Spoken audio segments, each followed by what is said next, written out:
Sevgili utangaçlar, hoş geldiniz. Siz de diğerleri gibi herhangi bir sosyal ortama girdiğinizde kendinizi daha rahat ifade edebilmek, daha rahat hissedebilmek istiyorsunuz, değil mi?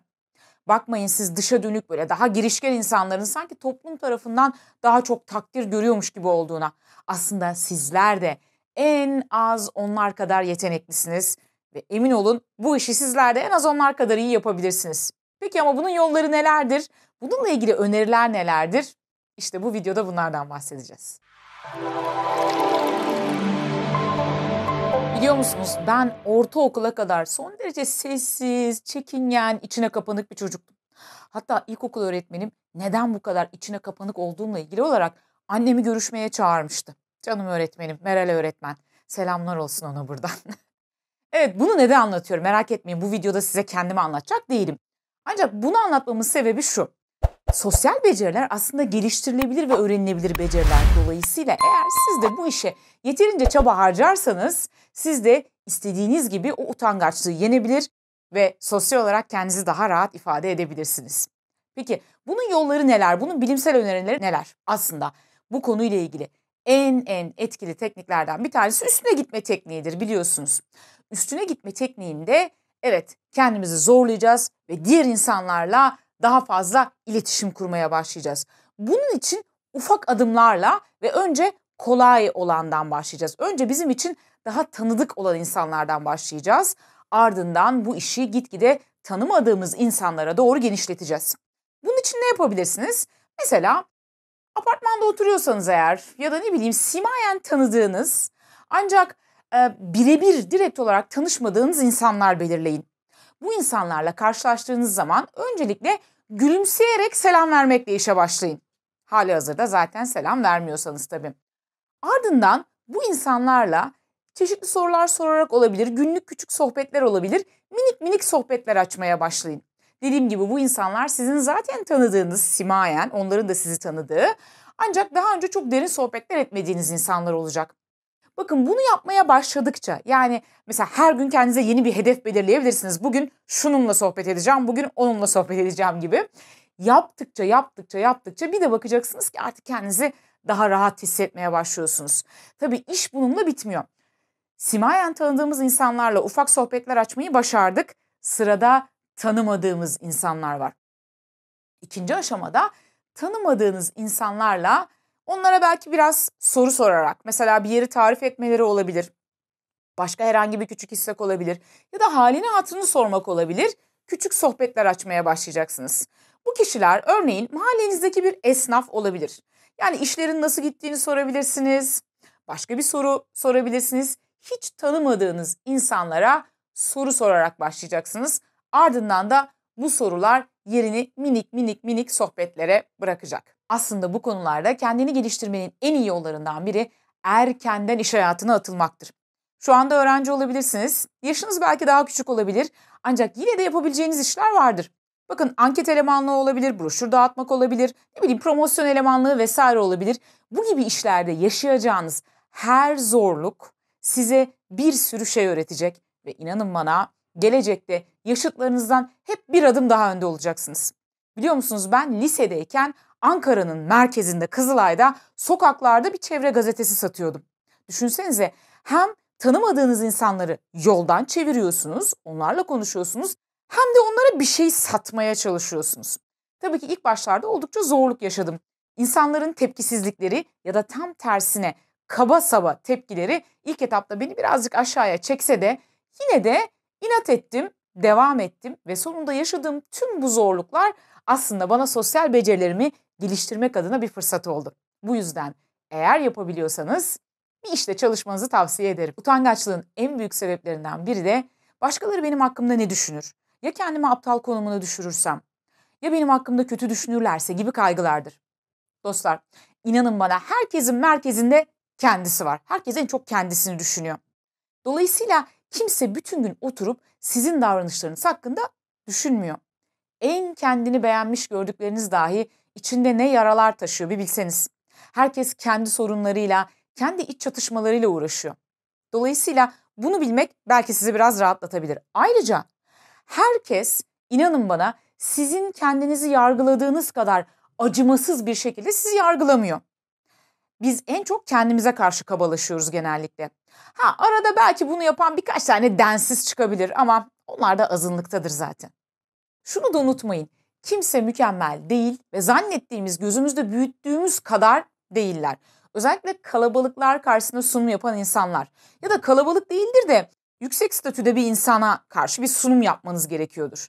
Aklınıza hep bunu getirin. Kimse mükemmel değil ve kimse gözümde büyüttüğüm kadar büyük değil aslında. Öte yandan sunum yaparken aslında sunum yapacağınız o konuya diğerlerine oranla, yani sizi dinleyenlere oranla daha fazla hakimsiniz. Çünkü siz bununla ilgili daha çok çalıştınız. Eğer aklınıza bunu getirirseniz sunum yaparken utangaçlık, çekingenlik yaşayan kişiler, yani ben aslında bu konuya onlardan daha çok çalıştım, daha fazla hakimim, dolayısıyla daha fazla bilgiye sahibim dediğinizde kendinizi daha iyi hissetmeye başlıyorsunuz. Tabii bunu diyebilmeniz için gerçekten de iyi bir hazırlık yapmış olmanız ve yeteri kadar prova etmiş olmanız gerekiyor. Utangaçlıkla ilgili bir diğer önerim kendinizi engellememeniz. Utangaçlık yaşayan insanlar çoğu zaman sosyal ortamlardan kaçınırlar ve kendilerine davet gelse dahi türlü bahanelerle oraya gitmeyi engellerler. Aslında bu işi başarabilmek için olabildiğince fazla sayıda sosyal ortama maruz kalmamız, olabildiğince fazla sayıda insanla iletişime geçmemiz gerekiyor. Dolayısıyla yapmanız gereken şey aslında tam tersi. Biliyorum ilk başlarda belki bu size zor gelecek. Ancak zorluk olmadan başarı da olmuyor biliyorsunuz. Bu zorluğa rağmen devam ettiğinizde, insanlarla iletişime geçmeye devam ettiğinizde bir süre sonra rahatlamaya başladığınızı göreceksiniz. Bakın bunun başka bir yolu yok. Yani bu konuda eğer kendinizi rahatlatmak istiyorsanız bu olaylara daha fazla maruz kalmanız gerekiyor. Yani daha çok sosyal ortama girmeniz gerekiyor. Unutmayın, yıllar geçtikten sonra yaşınız ilerlediğinde pişman olacağınız şeyler yaptıklarınızdan çok yapmadıklarınız olacak. O yüzden kendinizi lütfen engellemeyin. Bu tür sosyal ortamlara girme fırsatı varsa bunu değerlendirin. Yani bunu bir sorun olarak görmeyin. Aksine bir fırsat olarak görün. Bu arada eğer böyle bir ortam yoksa, yani bir yerlerden teklif vesaire gelmiyorsa, o zaman kendiniz bu ortamları yaratmaya çalışın. Çeşitli eğitimlere katılabilirsiniz, çeşitli etkinliklere katılabilirsiniz, çeşitli kurslara gidebilirsiniz. Bu gibi sosyal ortamlara dahil olduğunuzda insanlarla iletişime geçtikçe rahatlamaya başlayacaksınız. Utangaçlığı yenmekle ilgili olarak önerebileceğim bir diğer teknik listele ve gerçekleştir yöntemi. Olmak istediğiniz kişiyi şöyle bir hayal edin. Yani eğer utangaç olmasaydım, daha farklı bir kişi olsaydım nasıl olurdum?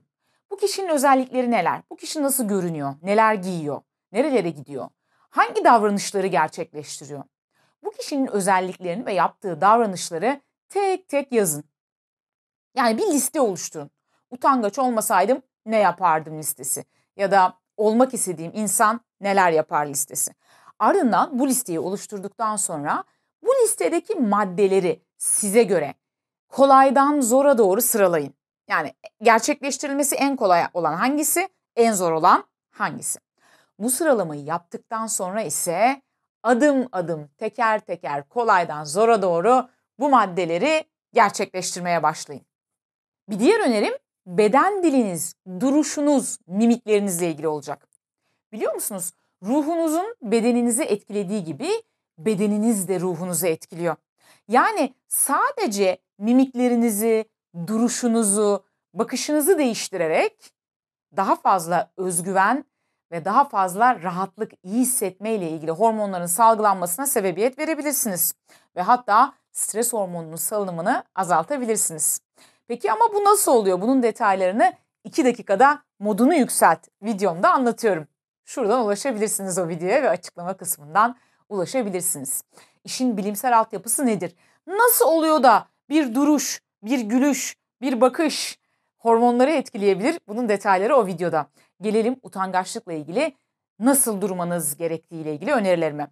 Şimdi birincisi, dik duruşlar özgüveninizi yükseltir. Dolayısıyla olabildiğince dik durmaya çalışın. Bugünlerde çoğumuz bilgisayar başında ya da telefon başında vakit geçirmekten kaynaklı kamburluk problemi yaşıyoruz. O yüzden eğer böyle bir probleminiz varsa olabildiğince bunu düzeltmeye çalışın ve dik durmaya çalışın. Sadece dik durmak dahi dakikalar içerisinde özgüvenle ilgili hormonların salınımını arttırmaya başlayacak. Öte yandan sadece dik durmak mı? Şöyle bir omuzlarınıza bakın mesela. Omuzlarınız daha çok genelde böyle mi? Yani daha çok böyle kulaklarınıza doğru mu duruyor? Daha böyle içeriye doğru dönük mü? Eğer böyleyse bu omuzları olabildiğince genişletmeye ve kulaklardan uzaklaştırmaya çalışın. Bu duruş da yine işinize yarayacak. Bir diğer önemli nokta gülümseme.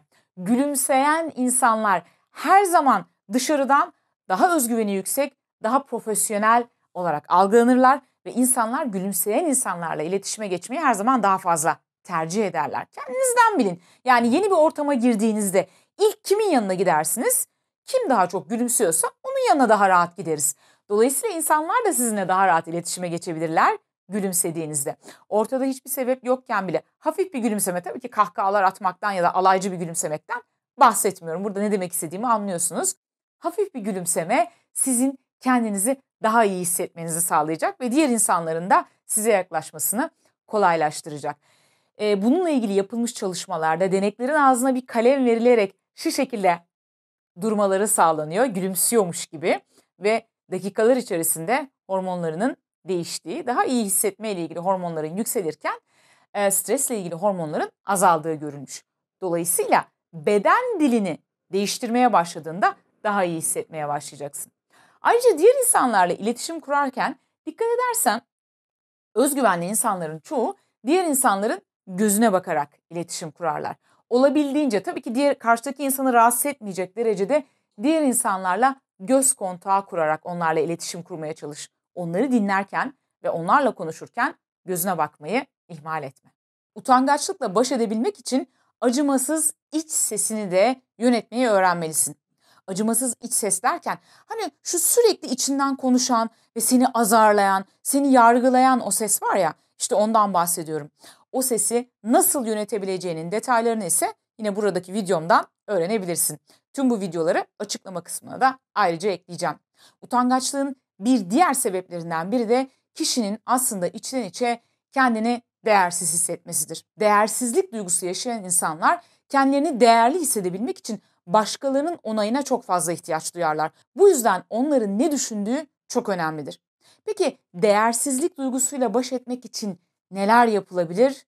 Bu konuda biraz uzun bir konu. Onun detaylarına da yine buradaki videomdan ulaşabilirsiniz. Bu hafta da gelen talepler doğrultusunda utangaçlığı, çekingenliği nasıl yenebiliriz? Bununla ilgili bir video oluşturduk. Her hafta 2 adet yeni psikoloji ve kişisel gelişim videosu görmek istiyorsan eğer kanala abone olmayı unutma.